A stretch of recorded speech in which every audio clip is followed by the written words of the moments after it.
Hey, eshitishimcha xotiningni tashlab qo'yibsan, endi taloq qilmoqchi ekansan. Odamlar u haqida yaxshi, xulqi go'zal, Allohdan qo'rqadi deyishyapti. U senga itoatsizlik qildimi?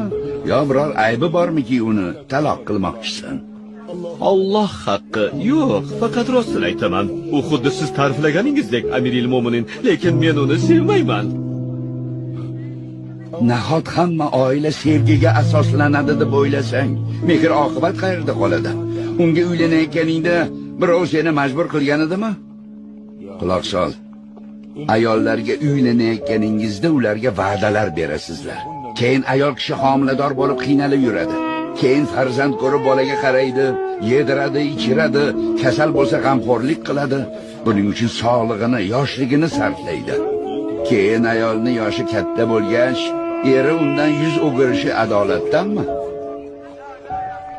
Agar u ayol uyiga va bolalariga qaramay qo'yganda, faqat o'ziga oro berib, eriga chiroyli ko'rinish bilan ovora bo'lganda edi, naqadar yomon uy bekasi